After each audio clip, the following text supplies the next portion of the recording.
folks, welcome to Myers Metal Detectors, located in sunny Tampa, Florida, where we sell nothing but fun and adventures, treasure hunting gear, and anything you can imagine for metal detecting. Give us a call, 813-237-1939. Happy hunting and dig deeper. Live from sunny Florida, it's Treasure Talk.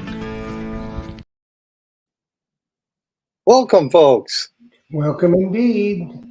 Oh, it's a happy day, isn't it, Jeff? Yes, it is. Yes, it is. And as soon as you get done doing all our good stuff, I'll give a report out. Okay. All right, cool. Well, it's been nice and warm where you're at too, hasn't it? Yeah, it's been kicking 90 again. Yeah, there was a real negative tide this afternoon, and I just couldn't bring myself to get out on the beach and go to a Tampa beach, as I should have, but I just couldn't bring myself to do it. So maybe Did you go at all?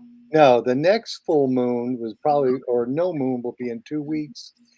These winter time, we're getting ready to go into winter. These cycles every 2 weeks, is there full moon or no moon? Mm-hmm.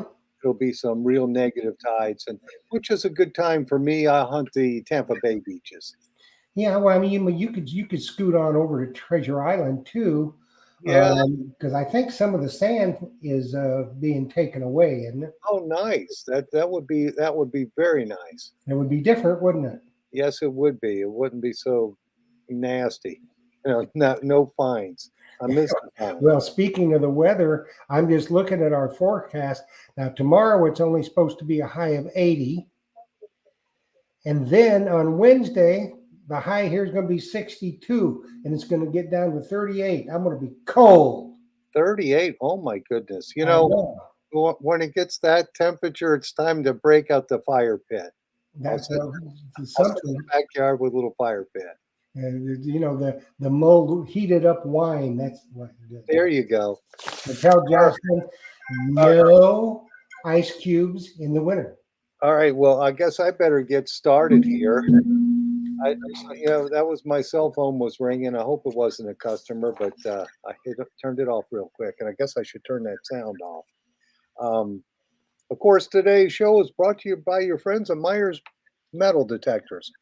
That's actually where I'm at right now, where we sell fun and adventure. And the views and thoughts and opinions expressed here by the Treasure Talk guest and member belong solely to the guest and member and not necessarily to Phil Myers, Jocelyn Myers, Myers Metal Detectors, or Jeff Monin. It's a lot to say. Yes, it is. Okay, good. I've got to memorize real well.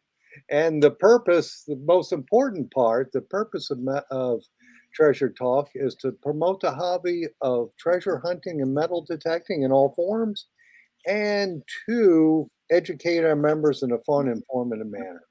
Yes, indeed. And I tell you what, I remember back in the day, you used to have cue cards for that, but now I do. I still have them here, but I have cue pages, but I never read them. I just know it by heart by now. Jocelyn takes good care of you. 3+ years. Well, Jocelyn takes good care of you. Yes, she does. She takes real good care of me. Yes, indeed. So everything's running well at the shop. Sell. Yes, we got all kinds of specials now. The Christmas specials are here.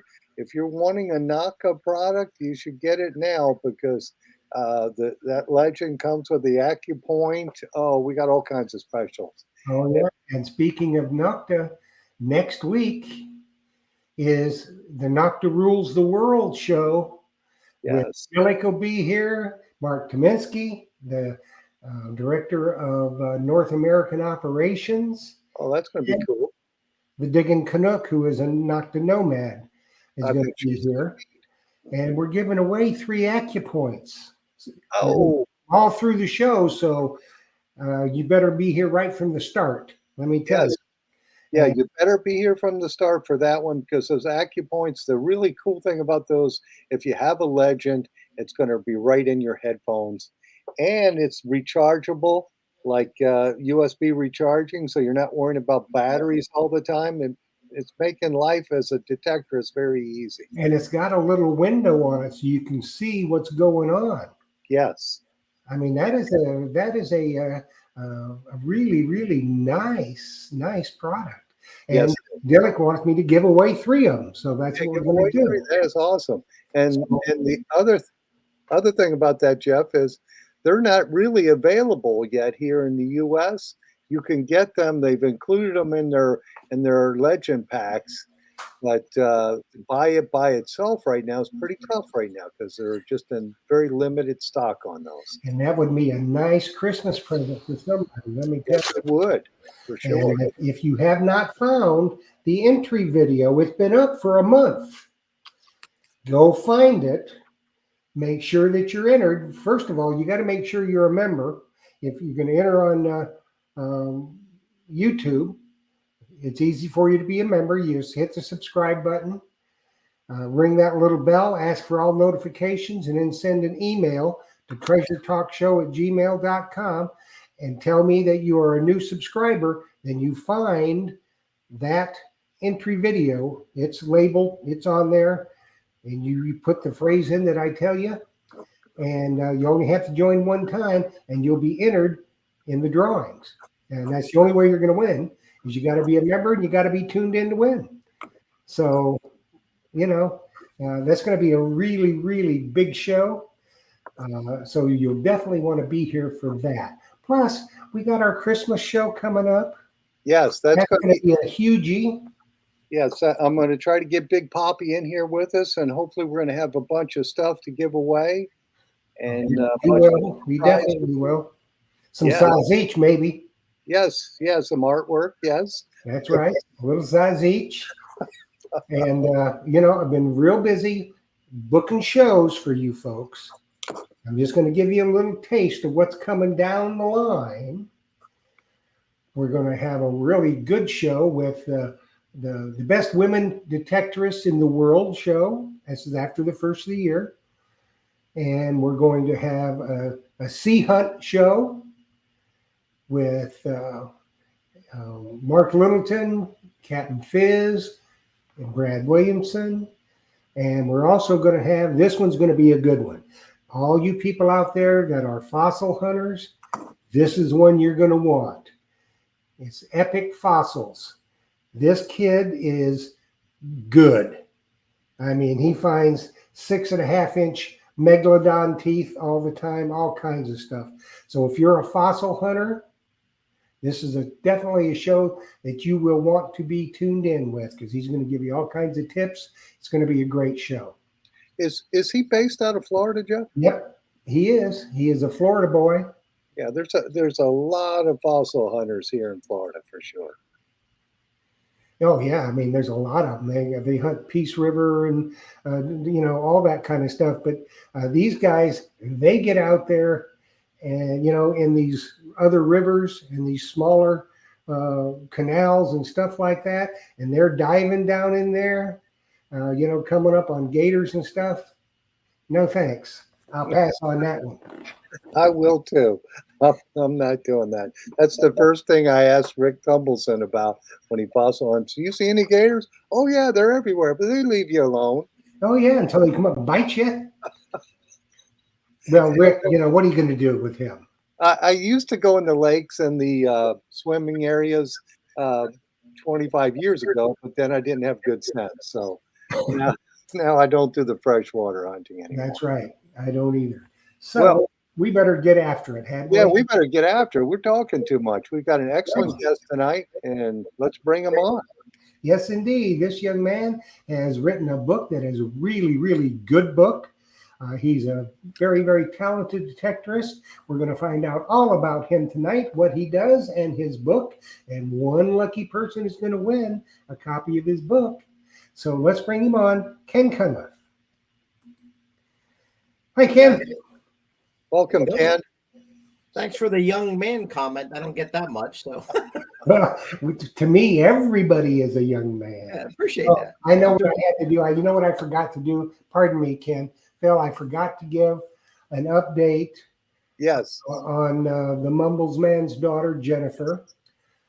She is a little better. She is still in intensive care. She is breathing on her own at this point. There's still a long way to go, but we're taking baby steps. And we just thank the Lord that she is here with us to take those baby steps. So if you want to send a card or anything you want, you can send it. You find the videos I put up and give you the address for about the next 3 weeks or a month, possibly. The Mumbles man and his wife will be in New York City, where Jennifer is, and I know they'd appreciate hearing from you with a card or anything that you would like to send. And just find that video. The address is there. I know it would mean a lot to them, just to let them know that you are keeping Jennifer in your prayers and thoughts as we are. So I just wanted to bring that update to you, and we're praying constantly every day, because this is she's just such a vibrant, young, beautiful woman, and she's very, very talented, and she's going to be back with us in full 100% strength. I know this, and we're going to pray her right back to full health. So that's all I wanted to say about that. Yeah. All righty. Well, Ken, we're going to jump right into it. First, right. tell us where you're at and what the temperature is.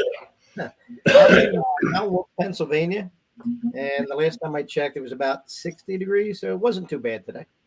Yeah, I didn't hear what part of Pennsylvania. Mount Wolf, it's by York, Pennsylvania.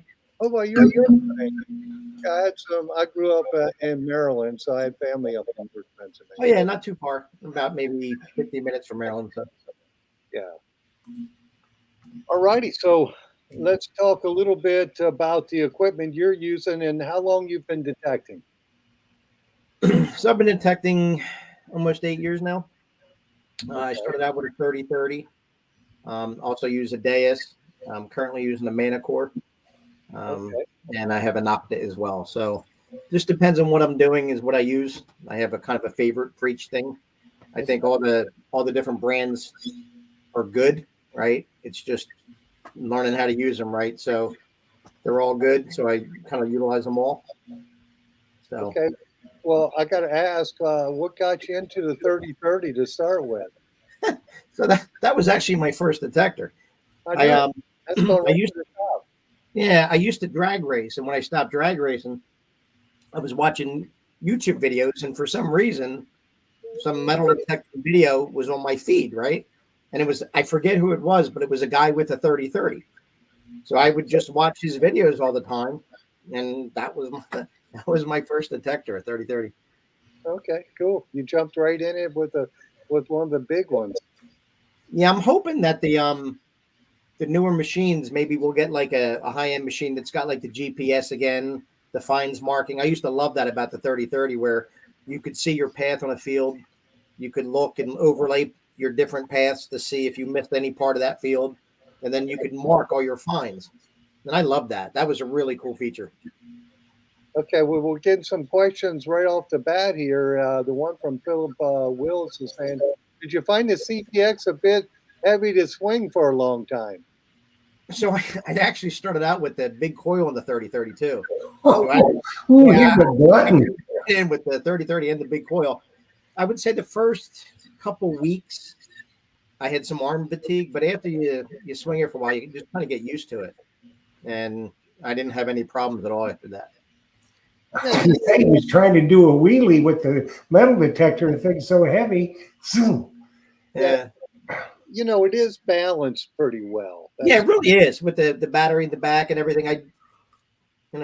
Yeah, so I could use it on land, but I just couldn't push that big coil in the water. And I really didn't like the shaft in the water too, because it's so much thicker around her, than your Manticore or your Legend shaft or your Deus shaft. It just didn't slice through the water nice. So I didn't like it for underwater, unless I went out in the deeper water, and then it was easier to do. But in the shallow water, I had a hard time. Yeah, I bet, right? I'm sure that's a lot of drag. That's what it was, the drag. Yeah. And it looks like happy birthday today to Captain Carl Fismer, treasure hunter extraordinary. That comes from Ricky T. Yep, it's Captain Fizz's birthday today. Yes. So I saw that on Facebook. So Ken, what type of hunting you do mostly in your area? So I'm almost exclusively farm fields. It's just something that I gravitated to when I first started detecting. The first group of guys that I met, that's what they did, and that's pretty much all I do.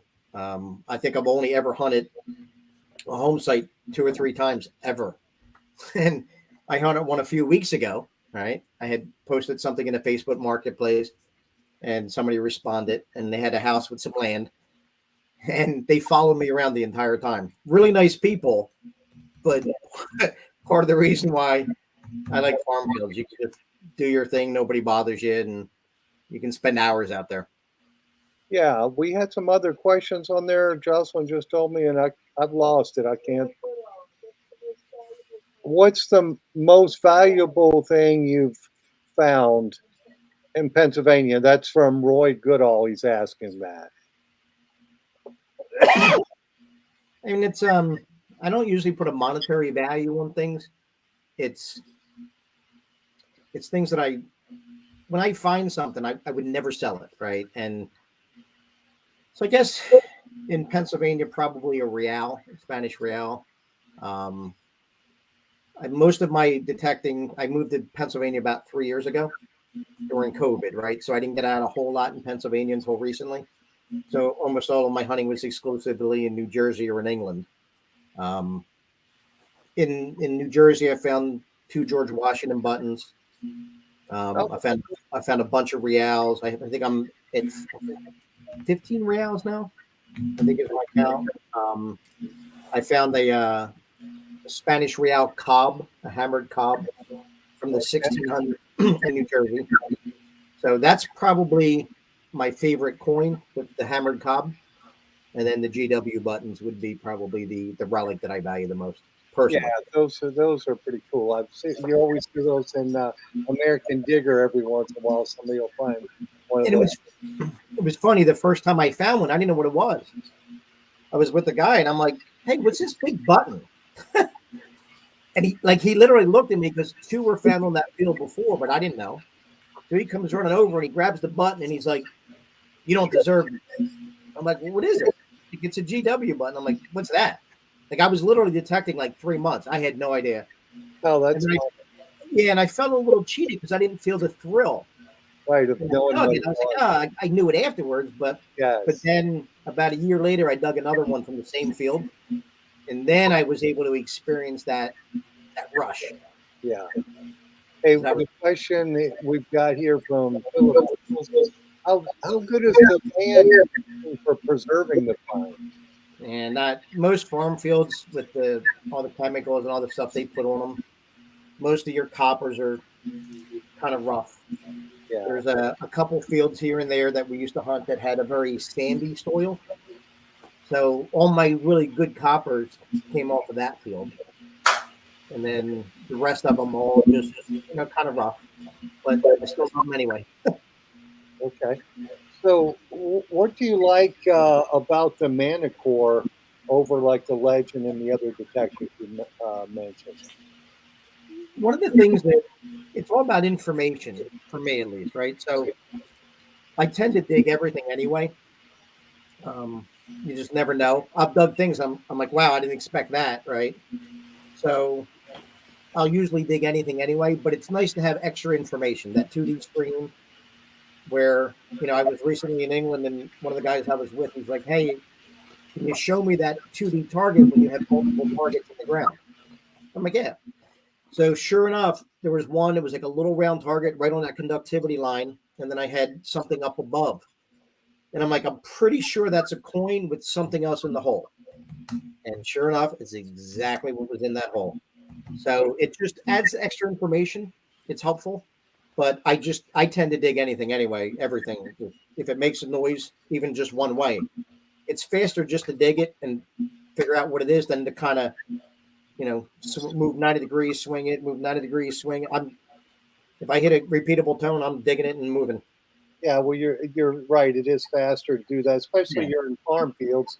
But Yeah. you're taking your Yeah, pull the whole back in, yeah, the plug, and making everything look perfect. It's Yeah. just hard. Yeah, I get that. So, what gave you the idea to start doing the book? So when I started detecting, I wanted a very generic professional sounding domain name. And the reason I wanted that was I was going to take a professional approach to getting permission. Right? Because most of the places I want to hunt are farms. There's no farmhouse on the farm. It's just land. And a lot of times the landowner isn't even in the state. So I would send letters out. And I wanted a very, just really professional, smart, just really crisp look to that, right? So I got detectorist.com. I was surprised that the manufacturer didn't have it, or even a large reseller, right? Picked it up for just a few $100. And it's done really well with getting permissions. It's a permission tool. All the stuff I document on there isn't for me or other detectors, it's for the landowners. So they can see that I really have a thing for history and I want to find things, right? Well, I figured if I ever got detectorist the nest, I would write a book about other detectors. And I finally, it took almost 7 years to get it, because every time I tried to buy it, they wouldn't sell it. But by the time I got it, I already had over 10,000 followers on Facebook. So for me to separate detectorists from detectorists and start a whole new Facebook page and a whole new website, that's why I decided just to change the name of the book from Detectorists to Beneath Our Feet. But it was the detectorist purchase of the domain name that triggered the start of the book. That's cool. And you have a copy of it there? I do. Put it on the screen so people can see it. There you go. Beneath Their Feet. How many? That's a field in England, and I found a Roman silver denarius on that field and a hammered coin on that field. Did you go with a certain group over there, Ken? Yeah, so I've been to England 9 times now. I've been to the Colchester area 4 times. Yeah. And it's with the Colchester group. It's a really well-run group. A lot of people in the book are from that group. The finds that they recover every year are just absolutely amazing. And I hunt with there was another group up by Wales. It was called Metal Detecting Holidays. Chris Langston, owners of that. But when COVID hit, they ended up closing that business. But I became friends with Chris. So the last 2 years in a row, I've gone up and just hunted with him as a buddy. I'd go rent a hotel room, and then him and I would just go out and detect together, not as a group, just him and I. But that was nice. Who did you go with over in Colchester? Did you go with like Chicago Ron or Sal or? So I've done a couple tours. So I did the hosted tour first, which I was just trying to get my foot in the door because it was a 2-year wait before COVID. Yeah. And Todd Yerkes pinged me. He's like, "Hey, I don't have any room in my barn, but they got a hosted spot open." So I'm like, "That's fine." It left in a week. I didn't care. I wanted to get my foot in the door. So I did the hosted tour first, where you stayed with the tour guide's sister. Mm-hmm. That was awesome. I mean, homemade breakfast every morning, homemade dinner every night. The next year, I did a barn with Todd, where I stayed in Todd Yerkes' barn. He's got a great barn. Yeah. And then the last 2 times I've done the hotel tour. And the only reason I like the hotel tour, you have your own bathroom. You can go to sleep when you want. You can get up when you want. You don't have to worry about sharing a shower or a bathroom. Yeah. And your roommate doesn't snore. I had a guy who snored like an elephant the first time I had to share a room with somebody. And I thought he was pranking me. It was so loud.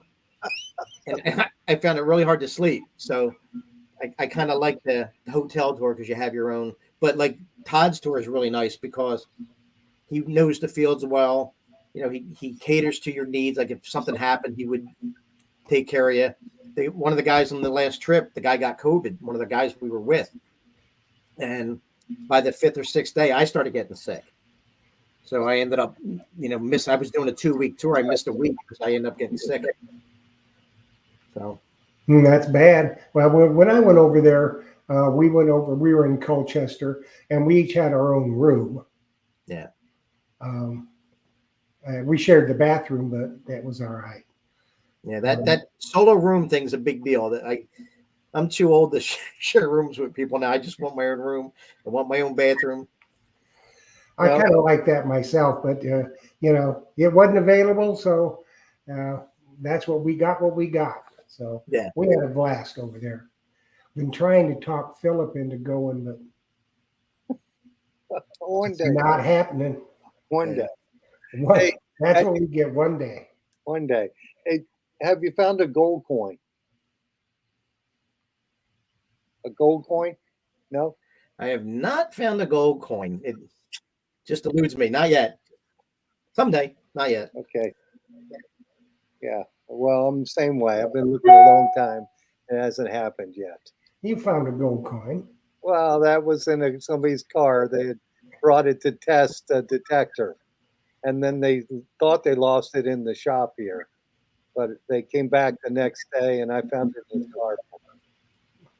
It was in the Jaguar, an old Jaguar in the center console. So I thought that was kind of funny. So yeah, I guess I did. And Jocelyn found a gold coin at a whites hunt. Years ago, they did a whites training event, and she found the gold coin in there. So one day, for sure, One day, right? Okay, yeah. it's going to happen. So how many? Your book has different stories of different best finds that the people have found or favorite finds. How many authors or people are in the book? So volume 1 has 52 people, and it was supposed to be 50, but 2 of the people that I thought weren't going to send something ended up sending something, and I didn't want to just tell them no, right? It doesn't matter, 50 or 52. So the first one was 52. Volume 2, which is almost done, will be, I think, 50. Okay. And we might know somebody that'll be in that one. I know we. I'm going to try to send something in. Hopefully, it'll make it in time. Jocelyn will do it. That way ittle get there. Yeah. If you, So Ken, if you need Jocelyn's email, hit me up. I'll get you Jocelyn's email. You can she's still going to take do care- it. Hey, but I am reading the comments, and Mike Gift says that your book is a great book. Oh, so thanks, Mike. yes, and that's it. You said it's available for the folks on Amazon. Yep, go to Amazon. It's I try to do independent printing because I was trying to keep the cost of the hardcover book at $19.99. And I spent almost $1,000 on 3 different independent printers trying to get it right. And there was quality issues with all of them. And I'm like, there's no way I'm going to let this be my product. So end up going to Amazon and it's $24.99, right? It's $5 more, but I really didn't take into consideration the cost of shipping anyway. It would have been almost $4 in the media rate. Right. So I spent all that money trying to save everybody $1 a book, and I should have just gone right to Amazon. Yeah, and the print quality is good. And Yeah. is it color photos in the inside?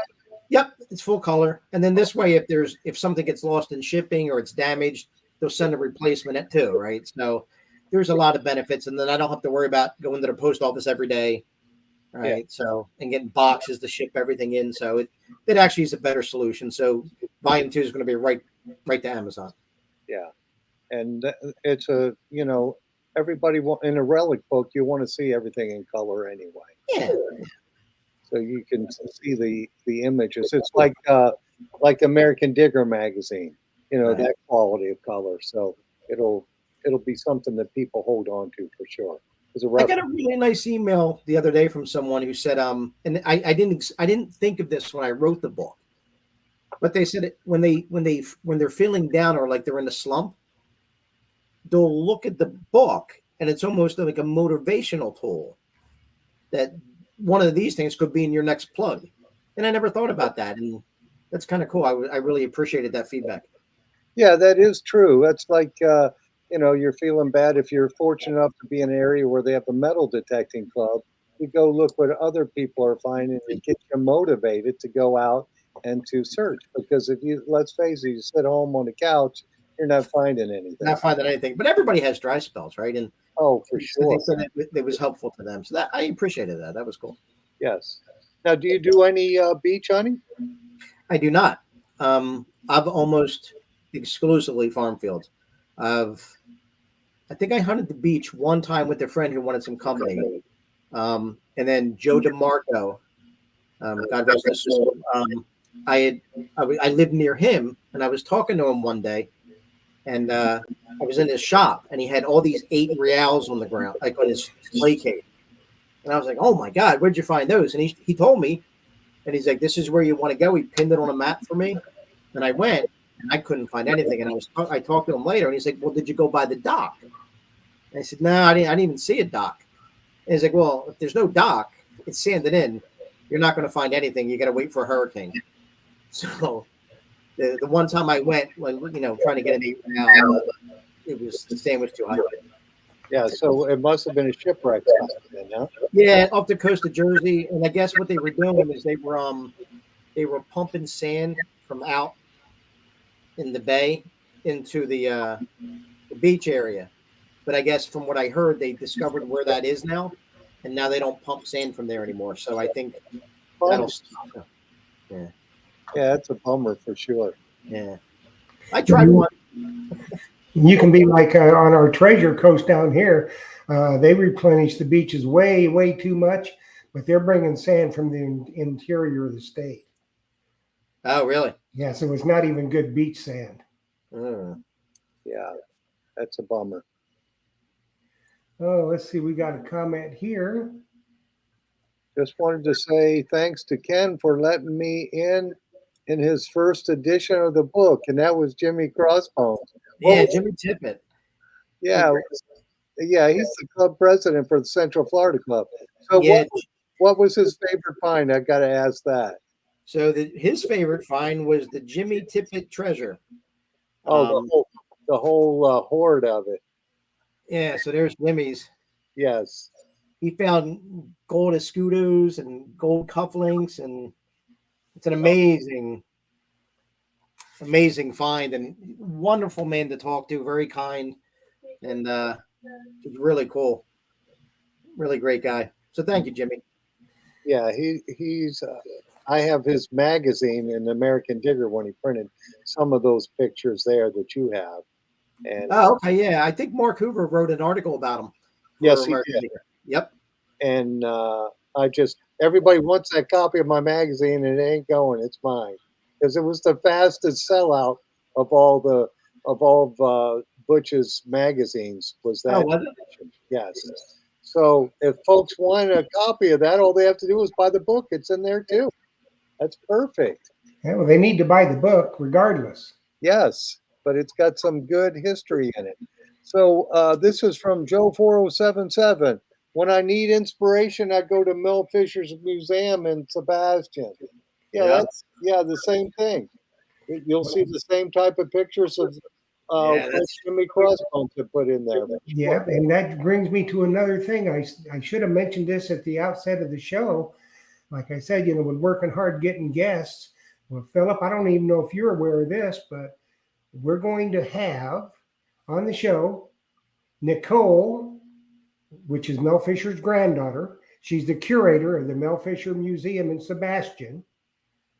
She's going to be here along with Terry and Fizz on the same show. Yeah, that's cool. That'll be a good show. Yes, for sure. A lot of shipwreck stuff there. A lot of history. Yes. For sure.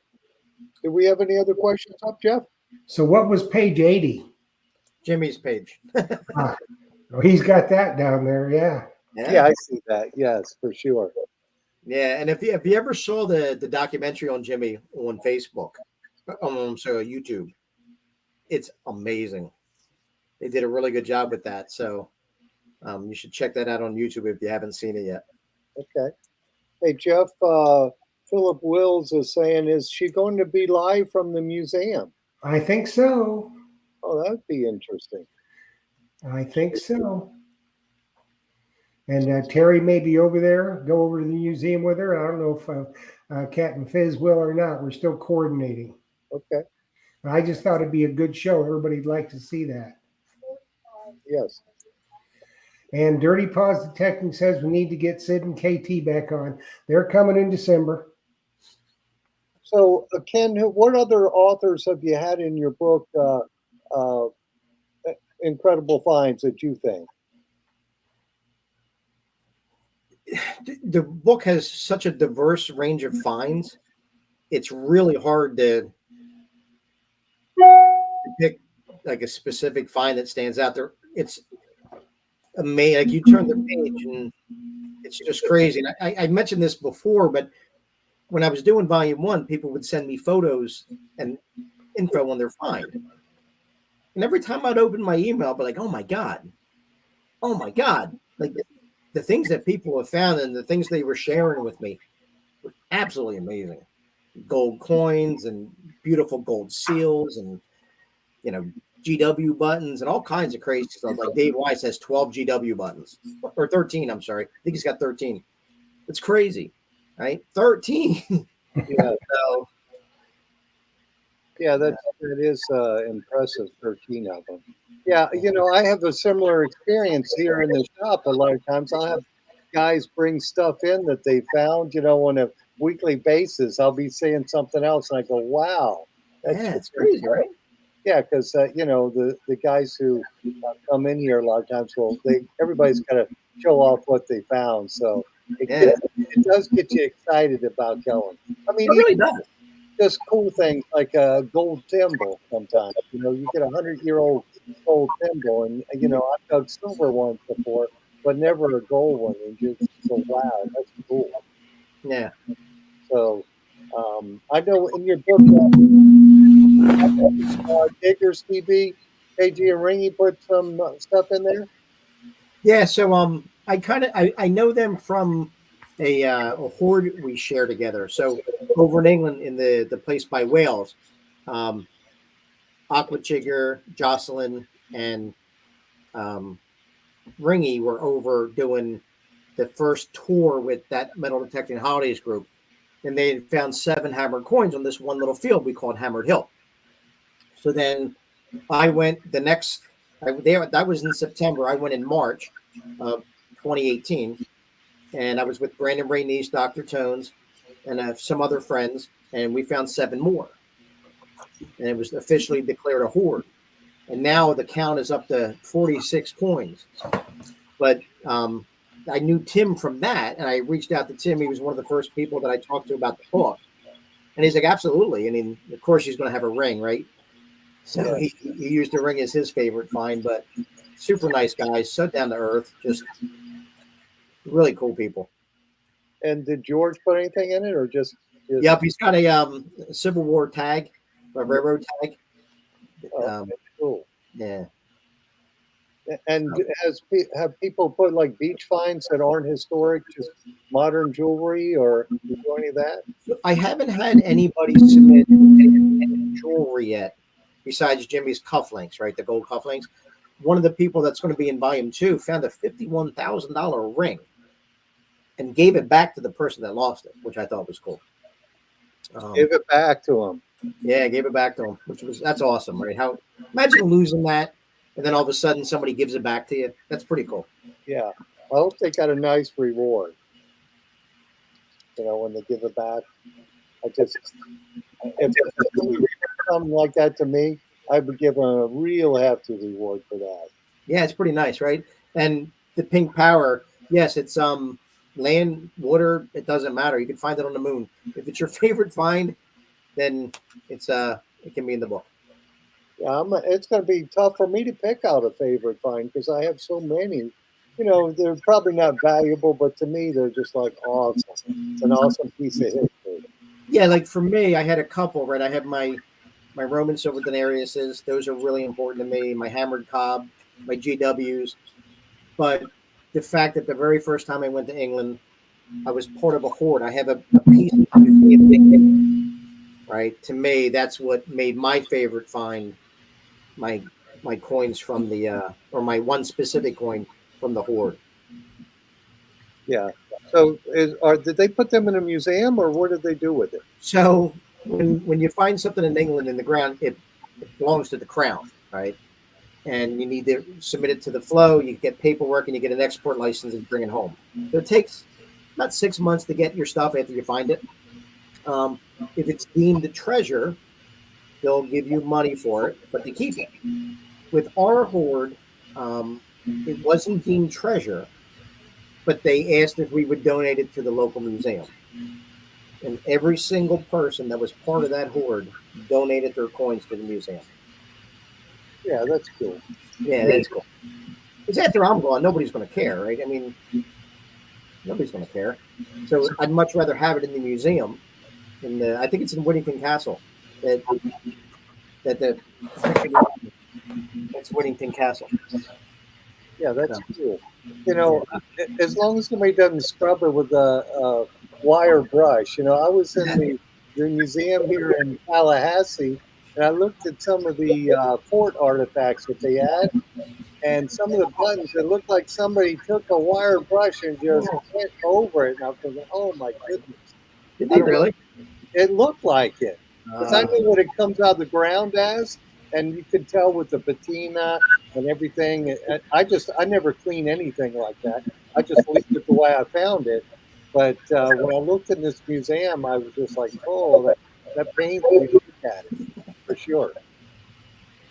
You know, because you want to keep the artifact to me, keep it the way you found it. Well, yeah, I made the mistake when I first started detecting. I would clean my silver coins, and then I regretted doing that. So now, however I find it is how it looks. I don't touch them. I don't clean them. Just leave them alone. I'm with you on that. I don't do that either. You got some other questions, Jeff? No, not yet. Other than Philip Wills, we'll pop that up there. Badge of honor to have a find in the museum with your name next to it. That is. I don't know if they used to put the names on it. I don't think they do anymore. So I don't know. I also have a piece in the Philadelphia Independence Hall Museum. I was in New Jersey and I found a lead memento with the Independence Hall on it. And I wrote the curator of the Independence Hall Museum. I'm like, send him a picture, send him an email. I'm like, hey, any idea what this is? And then I got a reply back from the chief curator from the United States National Park Service. And they said, we don't know what it is, but can we have it? I'm like, sounds like a 2-year-old kid. Yeah. But so they wanted it for the museum. They don't know what it is. I emailed her about 3 months ago. I found it like 6 years ago. I emailed her 3 months ago, and she said they still haven't identified it, but they're working on it. But they've never come across another one like it, and they don't know what it is. So I thought that was cool. Well, you know what they need to get up with? They need to get up with Fred Banke. He hunts a lot up in that area in the Dakotas and stuff like that. And he's very good about identifying stuff. Yeah. See, there's Fred. There he is. He's in the book. Yes. I think that's a piece that he found on the Treasure Coast, isn't it? Yeah, I think so. Yeah. Yep. He's an awesome guy too. Yeah. We got a question from Pink Power Alley. What's now on Ken Cunliffe's bucket list? So I'd really like a gold Celtic coin. I for the while, I mean, that was kind of like the pinnacle of the bucket list, right? But I wanted the silver denarius, a Roman silver denarius, and I've been lucky to find those. Never forget when I flipped the soil and I saw the Roman bust looking at me. I was like, oh my God. I was so happy that day. But a Celtic gold coin that's from like 30 BC, just the mind-numbing age of that coin, and it sat there through almost all written history, would be something that would be probably the one thing I would want. If I was going to die tomorrow, if I had to pick one thing to dig before I died, that would probably be it. That'd be a good one. Yeah, for sure. And a lot of people find them. Like, so in the place we were in England this year, they have like 300 fields. Like, it's crazy how many fields you can pick from. So 3 of the fields we were on, I mean, these are big fields. So you're trying to find a little thing the size of a dime, right? On these giant fields. They found 3 Celtic coins on those fields. So we were close. I mean, just got to get lucky feet sometimes, and it just wasn't in the cards this year. It could have been, there, Ken. You just didn't get your coil over at that time. Yeah, it's just it is what it is, right? So you just never know. Yeah, maybe next year. Yep. So Dirty Paws Detecting wants to know, other than England, have you detected anywhere outside the U.S.? In Wales, I was in Wales, so the United Kingdom, but yeah, England and Wales. And then I talked to Chill Bill. He was in Volume 1, and he's invited me over to France to detect it. And He's a hoot and a half. yeah, I need to connect with him and sort that out. But that would be kind of cool too. He's a pretty amazing guy. Yeah, he's a hoot and a half, that's for sure. Well, it looks like, Jeff, you got the banner up already. Yeah, I think we're gonna. Well, Philip, the hour's flying by, dude. Yes, it does fly by, doesn't it? Yes, it does. So it's time to give away a book, courtesy of Ken. Well, He's thank been you. nice enough to donate that book. So as always, if you are a Facebook member and watcher, you entered there, or you entered on YouTube with the phrase "treasure beneath our feet." And number one, you have to be a member. Number two, you have to be tuned in to win, because you see right there, I've got my phone number up on the screen. And once I call your name, and only if you hear your name, you text me within 3 minutes with your name and that you are here. And like I said, you have to be tuned in to win. So 3 minutes is gracious plenty of time, but only text if your name is called. So get ready, because if you don't text within 3 minutes, I'm going to the next name. So Brian King, you have won a copy of Ken's fantastic book. You've got 3 minutes to text me with your name and you are here, Brian King. Hey Jeff, let's give out 2 more too. Okay. Pick 2 more people too. Okay. Let's see. Dirt Hole Farmer. You are a winner of the book. I like the names. They're old. Some of them are really good, I have to tell you. They are really good. And Diggin' Canuck, you are up for a book. Diggin' Canuck. Yep. So y'all got 3 minutes to text me with your name and that you're here. So get busy to get your book. Busy. Because I can dang sure draw more names. All righty. Well, let's keep going with Ken asking him questions. So if you have any question, just be sure to type it in here, or Jocelyn will catch it, or Jeff will put it up on the screen. So let's keep going with that. And I've got, of course, loads of questions. So you used to live in New Jersey and now you're in Pennsylvania? Yes. In York, or close to York, Pennsylvania then? Yeah, I was born and raised in South Jersey, lived in Camden County almost all my life. Lived in Cherry Hill the last almost 20 years. And then our grandkids and everything were up here. And it was a 2.5 hour drive each direction. So it was like 5 hours of driving every weekend. So we're like moved up here and get to see the family more. Yeah, and so the history of York, Pennsylvania, when was that settled? It's pretty. So right down the street from my house, literally 400 feet from my house, is Codorus Furnace, which is a pretty old furnace from, I guess, early 1800s. And the amount of history in this area is pretty crazy. And when I moved up here during COVID, so I didn't really try to get permissions right away. Right. So I started a few months ago, really making an effort, got my first one, and was out there. So hopefully those will come in as well. But sometimes it's hard. Like you have Amish people, right? Yeah. And they're not really fans of having people in their fields often, right? So you got to kind of find the Amish farms from the other farms, and because they're not reading social media, they're not reading the things that I would post on for permission. So how to connect with them is challenging. Yeah, unique challenges for sure. Hey, we get this question every week from the Mumbles Man. The most unusual find from Tim Naylor.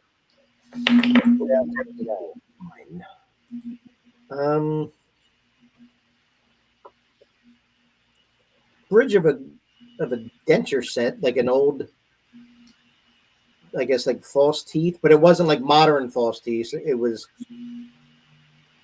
older. Like it wasn't something that was it had to be handcrafted, and like there was like you could see like there was a piece of tooth in it, and it was shaped like a. Oh, that's interesting. That's cool Yeah. for sure. Yeah, We get the more modern ones on the beach sometimes. The grills. yeah, I bet, right? Yeah.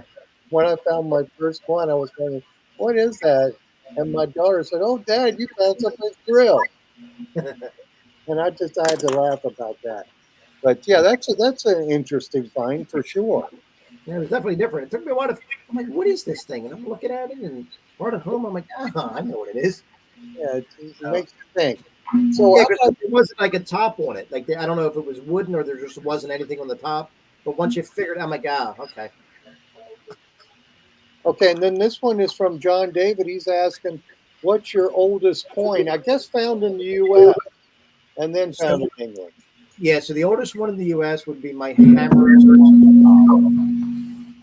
And when I had it evaluated by an expert, he said those coins are rare in the later years, so it's probably older, so like 1650. And that was found on a farm field in New Jersey. And then in England, I found a couple of Roman silvers, but the Titus Roman from 79 AD to 81 AD. He was the emperor that opened the Colosseum with the 100 days of games, and was also the emperor when Pompeii erupted. And he was fondly thought of because of his reaction and aid that he sent to Pompeii during the volcano. Okay. And Jim Naylor, it went real quick, but he said was the I guess the dental bridge was that stamped GW? Maybe. Yeah, some wooden teeth and everything. Now, it didn't have any teeth, but That it would was be funny. Yeah. yeah, it was definitely older. All right. So, what is your oldest U.S. coin that you found here in the States? The oldest U.S. coin would probably be my New Jersey coppers. I got a bunch of New Jersey coppers. And I think 1787, I think. 1787. Okay. And then Ricky T is asking, has Ken found anything from the Revolutionary War? I know you found something. Yeah, so a lot of buttons and things, but the coolest thing I have Rebel War cufflinks that I didn't even know were Rebel War. I was cleaning my finds New Year's Eve and talking to a buddy on the phone, and he was cleaning his. And I'm scrubbing down these cufflinks, and I see an anchor on them, and they're still attached. And I was like, man, that's an anchor. And I looked it up, and sure enough, it's Revolutionary War Continental Navy cufflinks. Oh, that's cool for sure. Were they silver? No, they're like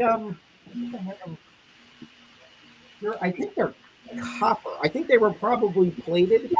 They have a green patina to them now. So They were pretty brass. sure they were they were copper. Plated left. It's just copper. Yeah. Hey, Jeff, did we get our win? We got all three. So what they need to do is they need to send an email to right there, treasuretalkshow@gmail.com. We need your name, address, and phone number. And the email, I will forward them to Ken, and he will get your books out to you. And see, he was so generous, he gave three. So there's three lucky people tonight. Yes, for I have to sure. tell you. And what I'll do is I have stickers and patches. I'll include some stickers and patches with the books as well. Oh, that'll be great. That'll be awesome. Yeah, and Ken, real quick, give us your Facebook page or pages and where people. So I'm just detectorist.com. That's the website, and that's like I said, that's the one that I use for my permission tool. It's like I document everything, but it's for landowners really, so they see that how serious I am about history. And whenever I find something, I'll give landowners a better version of what I found. Like my buddy Hank found an 8 real on a farm field. That was my permission. So I bought them an 8 real off eBay and put it in a nice display case for them and gave it to them. Really nice people, but I try to take care of my permission owners.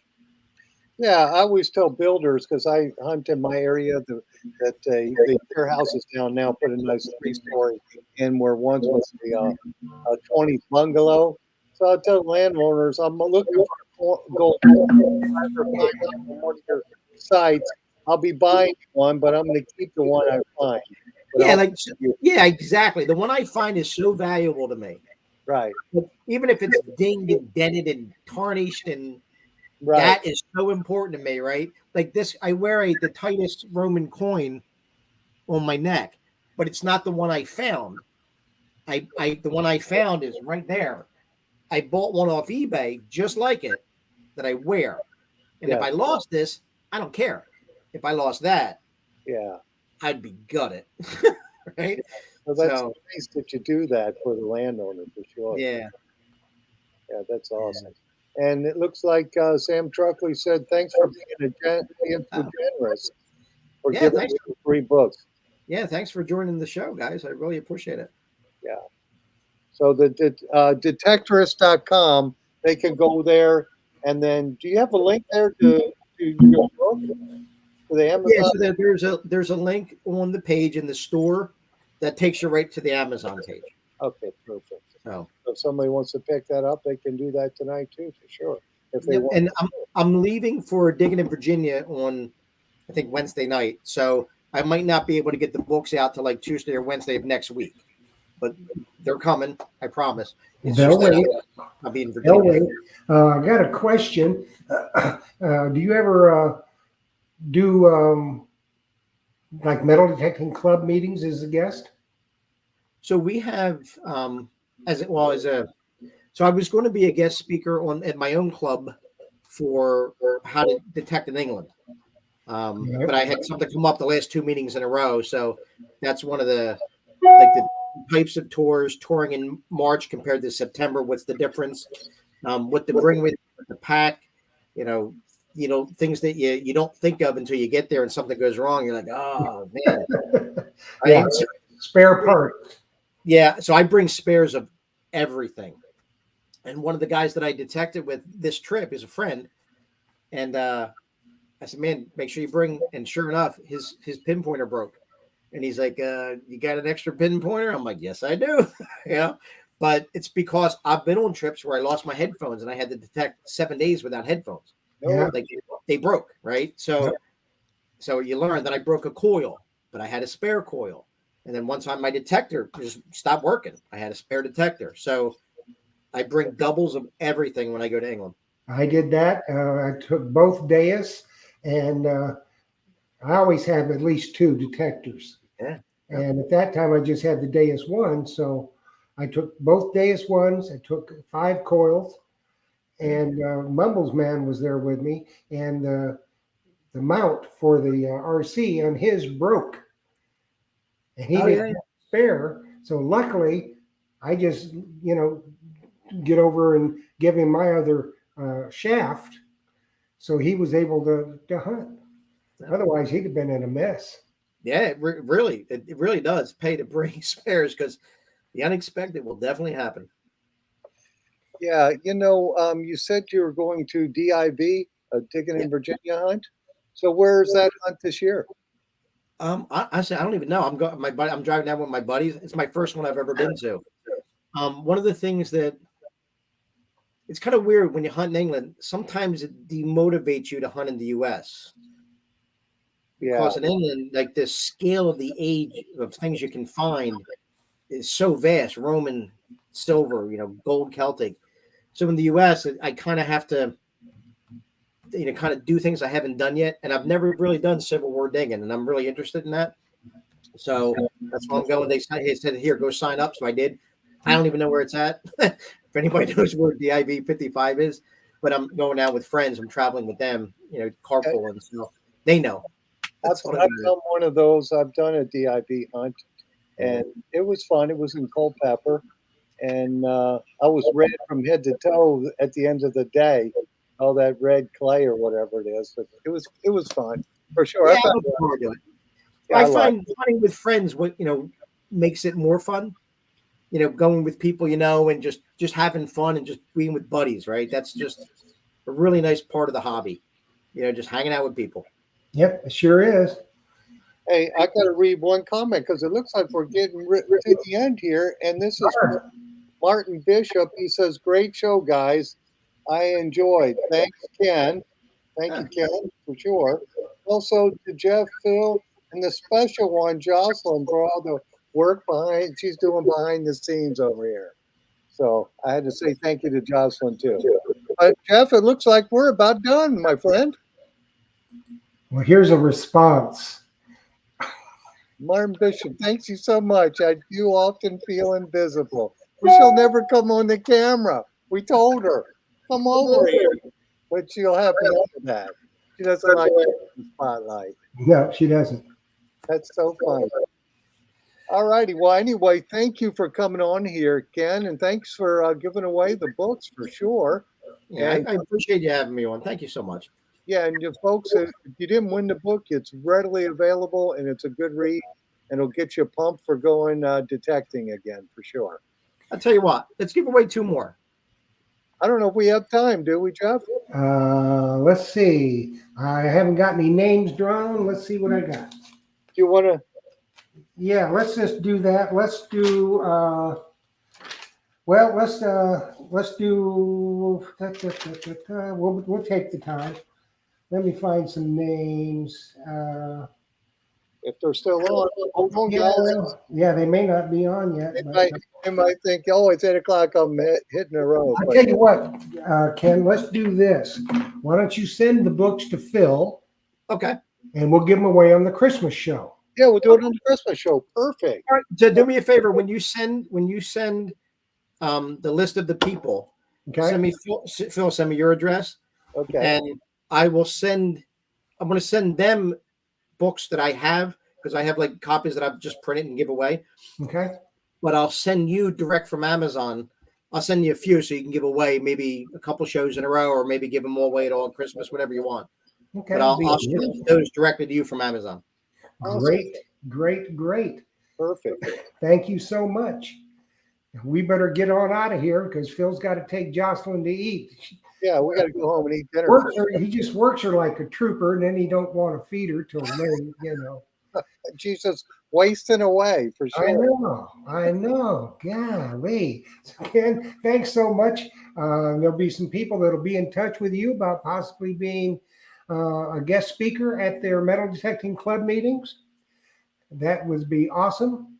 And we thank you so much for joining us tonight.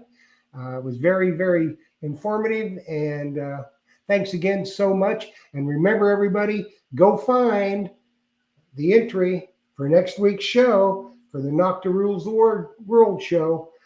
Dillick will be here, Mark Kaminsky, and Liz Cabral, the Digging Canuck, the newest Knock the Nomad.